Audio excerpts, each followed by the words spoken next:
Jujutsu sorcerer's समाज का एक ऐसा अंश जो बिना किसी सांप्रदायिक आशा या लाभ के मनुष्य की रक्षा करता है कर्स्ट स्पिरिट से, वो भी ना जाने कितने सदियों से। और इसी परंपरा को बजाय रखते हुए जब गोजो और गेतो आमाने रिको की रक्षा करने की दायित्व लेते हैं, उनका सामना होता है फुशिगुरो तोजी से, एक लिटरल सुपर ह्यूमन जिसका हेवनली पैक्ट उसके कर्स एनर्जी को किसी सामान्य व्यक्ति जितनी नहीं बल्कि पूरा शून्य कर देता है, जिसके कारण ना तो उसके ऊपर किसी कर्स स्पिरिट्स का इफेक्ट होता था और ऊपर से वो स्वयं अपने 5 इंद्रियों से कर्स्ट एनर्जी को देख, जान और समझ पाने की क्षमता रखता था। और ये अकेला ही था जिसने तो सबसे जबरदस्त स्पेशल ग्रेट सॉर्सरर्स को अपने थॉट सिस्टम, अपने पावर सिस्टम और अपने पर्सपेक्टिव को बदलने में विवश कर दिया था, जिसके चलते गोजो द गॉड गोजो बना और गेतो द सुगुरु गेतो। जिन मनुष्यों को बचाते बचाते गोजो और गेतो मरते मरते बचे, रिको-चान मारी गई, तेंगन सामो को अपना नया वैसा ना मिलने के कारण जुजुत्सु सोर्सरर वर्ल्ड में एक कथित डिसबैलेंस का उत्पन्न हुआ, उन मनुष्यों को कभी इन सब की पड़ी ही नहीं थी। जब गोजो तोजी को मारने के पश्चात स्टार रिलीजियस ग्रुप के हेडक्वार्टर्स से रिको-चान के शव को लेके बाहर निकल रहा होता है, ये निर्लज नॉन सॉर्सरर्स लोग ताली बजा रहे होते हैं अपने भावात्मक जीत की खुशी मनाते हुए, जिसे देख के गोजो गेतो से प्रश्न भी करता है कि इस क्षण में वो इतना क्रोधित है कि बिना किसी कुंठा के वो एक चुटकी में इन सारे लोगों को मार सकता है और इसका उसे कोई पश्चाताप भी नहीं होगा। किंतु अपने ड्यूटी और मोरालिटी से ना हटते हुए गेतो गोजो को उत्तर देता है ना।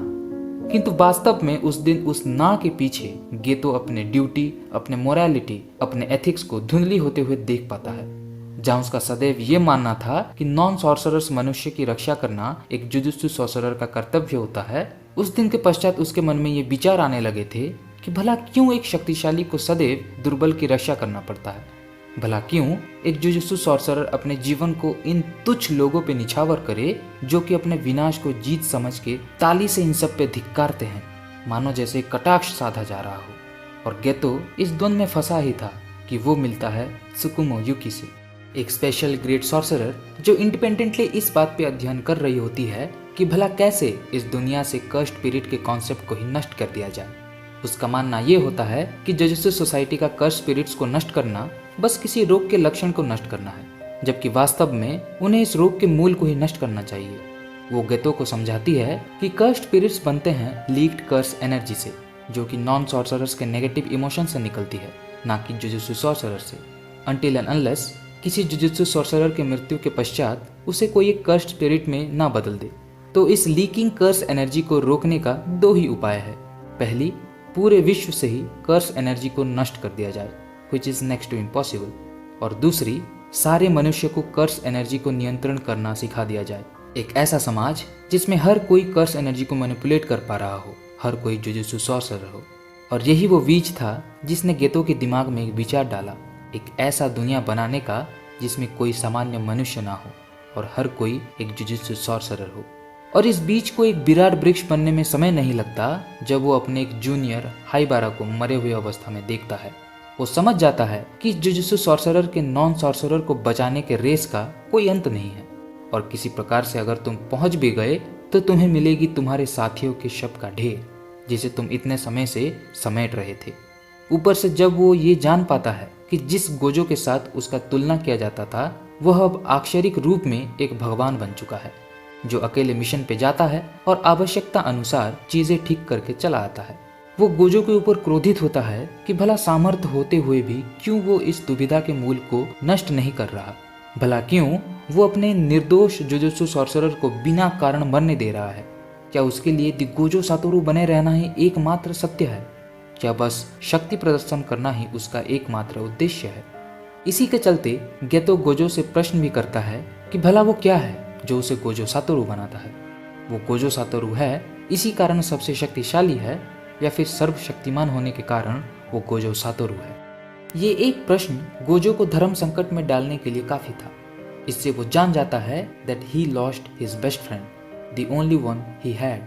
क्योंकि जब गेतो ये देखता है कि उसके कर्स स्पिरिट को खाने के बाद भी उस गांव के लोग उन दोनों निर्दोष बच्चियों को इसका दाई मान रहे होते हैं, और वो भी इस प्रकार से that they were requesting Geto to kill those girls, and then Geto loses his temper. कोनो सारू दमो सारू नो किराई दा। वो पूरे गांव को जला देता है including those 112 people in it, और निकल पड़ता है अपने द गेतो सुगुरु बनने के रास्ते पे, एक ऐसा समाज बनाने जहां हर कोई कर्स एनर्जी मैनिपुलेशन कर पाए, a world without the non sorcerers. और उसके अपने इस आइडिया को लेके जो डेडिकेशन था, इसका अनुमान तुम इस बात से लगा सकते हो कि वो सबसे पहले स्वयं अपने माता पिता का हत्या करता है, since they were the non sorcerers. एक कर्स स्पिरिट को कंज्यूम करना सबसे घृणात्मक अनुभव होता है। इट्स लाइक कि किसी के उल्टी को तुम एक मैले कपड़े से पोंछते हो और फिर उसी कपड़े को स्वयं सेवन करते हो। It's that disgusting, but he was still doing that, believing that he is doing this for the society, even though the society never even fucking cared about it. ऊपर से जिस रिको-चान को इन्होंने जी जान लगा के बचाना चाहा, since she was crucial for the management of human society, किंतु फिर भी बचा ना सके, टर्न्ड आउट कि तेंगेन समा के पास सदैव एक बैकअप प्लान था। So it doesn't matter even if they couldn't bring Riko-chan alive. So it was all in vain. Her death, her mate's death, all those deaths of Jujutsu sorcerers who died saving the human society. ये हर एक aspect गेतो को bit by bit भीतर से तोड़ चुके थे, और अब वह इतना खोखला बन चुका था that he started consuming the non-sorcerer society as whole. This is the reason why I believe that Geto Suguru is one of the greatest written character and the most practical antagonist of entire anime history. He had a reason that why he left Jujutsu High. He had a motive that why should he kill all the non-sorcerers. He had a reason that why he was upset with his one and only best friend, Gojo, the only one he ever believed in, the only one he ever got believed on, the only one he could ever laugh with, the only one he could ever fight with, the only one he could ever smile with, the only one he could ever call a brother. And that day we lost our guardian Geto, and he became a fallen hero. Sayonara. Jai Hind.